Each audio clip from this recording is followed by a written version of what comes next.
सभी सत्संग प्रेमियों को मेरा सत्संगी प्रणाम। स्वागत करता हूं पुनः आप सबका एक बार एक सत्चर्चा में।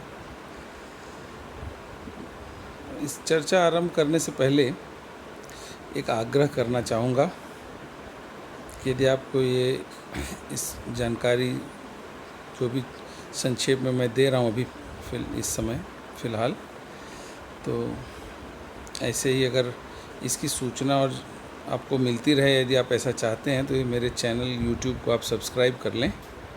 वहाँ एक सब्सक्राइब लिख के आता होगा, साधुवाणी चैनल, उसको सब्सक्राइब कीजिए और उस पर एक घंटी का निशान बनाए, उसको टैप करेंगे, उसको टच करेंगे तो जो है आपको सूचना बराबर मिलती रहेगी।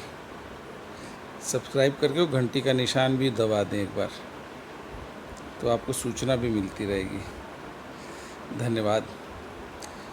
आज मित्रों मैं चर्चा करना चाहूँगा एक जनरल, अर्थात आम तौर पर ऐसे ही, क्योंकि अब मैं चाहता हूँ कि अब जो भी मैं चर्चा करूँ उसमें मैं एक भक्ति भाव से ओतप्रोत होकर, डूबकर, अभी तो ऐसे था कि जानकारी के तौर पर थोड़ा थोड़ा और संक्षिप्त कथाएं इस प्रकार से कि एक रुचि हो, उसमें मेरा भाव भी रहता है, ऐसा इसमें कोई संदेह नहीं है।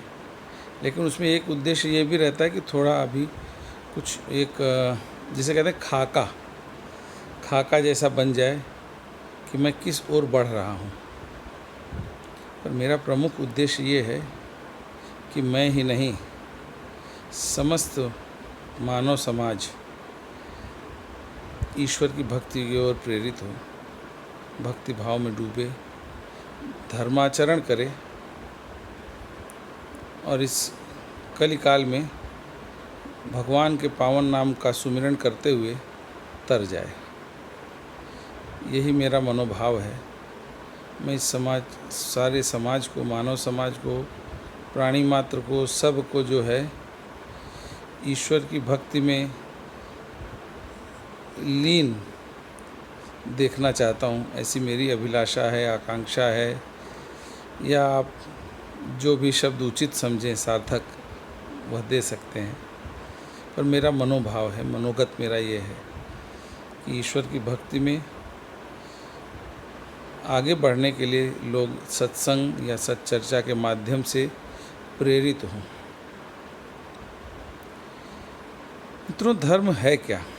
धर्म एक ऐसी जो है भावना है, ऐसा एक आचरण है जिसे हम धारण करते हैं। धारण करने का मतलब क्या होता है? इसका अर्थ क्या है? कोई कपड़ा है क्या कि हमने पहन लिया? किसी भाव को धारण करना, यानी वो भाव में क्या है? वो सद्भाव है, और सद्भाव में भी सर्वोपरि है। उसी से बाकी भाव सब निकले हुए हैं या उससे जुड़े हुए हैं। बाकी भाव उसके विग्रह हैं, उसके अंग हैं, उसके अंश हैं। बाकी सभी भाव, जैसा कि मैंने पहले भी पूर्व भी अपने वीडियो में बताया हुआ है, तो ये धर्म का जो भाव है, इसको हम अपनी आत्मा पर धारण करते हैं।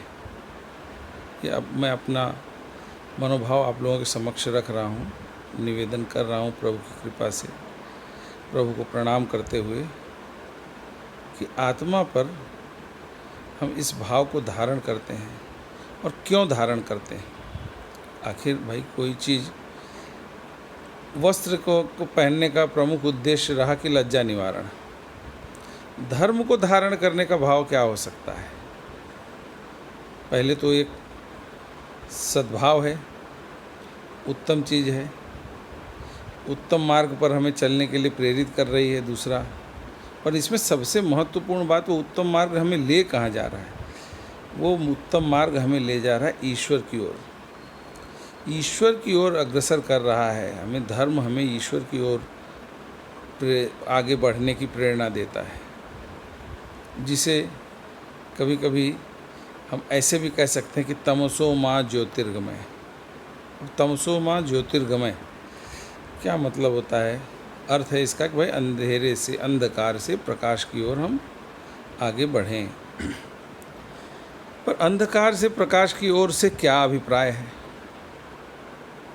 अब मैं देखिए थोड़ा सा उसमें डूब करके चर्चा करना चाहूँगा, और मेरा आप लोगों से भी आग्रह रहेगा, अनुरोध रहेगा, विनय रहेगा कि आप भी उसमें डूबने का प्रयास करें। अच्छा, क्यों करें? मेरे वजह कथन की वजह से नहीं करें कि ये पंडित रामराज शुक्ल कुछ कह रहे हैं इसलिए आपको करना है, ऐसा नहीं है। आप मेरे कथन की वजह से न करें, आप इसलिए करें कि हमारे पूर्वजों ने, हमारे अग्रजों ने, हमारे पुरखों ने हमें एक सीख दी है, जिन खोजा तिन पाइयाँ। देखिए, ये मैंने पहले भी कही थी पंक्ति, पूर्व वीडियो में बताई है, पर अब इसको दूसरे भाव से अब ले जा रहा हूँ मैं आपको। जिन खोजा तिन पाइयाँ, गहरे पानी पैठ, जो बौरा डूबन डरा, रहा किनारे बैठ। अब आप इस पंक्ति को इस भाव में लीजिए कि ईश्वर की ओर अग्रसर होने का जो भाव है उसमें डूबना है हमको, अर्थात धर्म में डूबना है, अर्थात यथासंभव धर्माचरण का प्रयत्न करना है, प्रयास करना है। इस कारण से जो मैं अनुरोध कर रहा हूँ आप लोगों से, इसे तनिक भाव में डूब करके, उस धर्म भाव में डूब करके, क्योंकि हमें ईश्वर की ओर अग्रसर होना है या ईश्वर की ओर जाने के लिए प्रेरित होना है, वो प्रेरणा चाहिए हमें धर्म से। क्योंकि जैसे जो है दाता का महत्व है ना, वैसे प्राप्तकर्ता का भी है। दाता देगा पर आप प्राप्त नहीं करना चाहेंगे तो क्यों देगा आपको, ऐसा भाव आता है। तो वो धर्म जो है हमें अग्रसर प्रेरित तो करता है, पर वो प्रेरणा हम लेना ही नहीं चाहेंगे, हमारे मस्तिष्क में कुछ और चल रहा है, तो फिर कहाँ से होगा। तो इसलिए कहा गया है कि ताली दोनों हाथ से बजती है, तब करतल ध्वनि उत्पन्न होती है।